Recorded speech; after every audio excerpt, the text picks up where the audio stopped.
The main theme in Jekyll and Hyde is duality.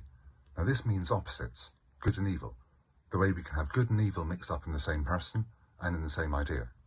Now this makes it easy for the exams, because whatever they ask you about, you talk about how that thing is shown as good, and then later on, how it's shown as bad, and possibly how that's mixed up in the same case. So for example, with people, we can show how Dr. Jekyll is described as good, with reference to his house, the bright open fire that's shining, and with Mr. Hyde, we can show how he is bad, with reference to his setting, the dingy street and the gin palace. With the idea of science, we can show how it's important and leads to new improved inventions, but also we can show how it can go too far and leads to unintended consequences. And this is shown in the real world. So for example, in 1884, just before the novel was produced, there was the cholera bacteria was identified, which meant that we could wipe out that disease. But in the same year, the machine gun was invented, which made mechanized slaughter possible.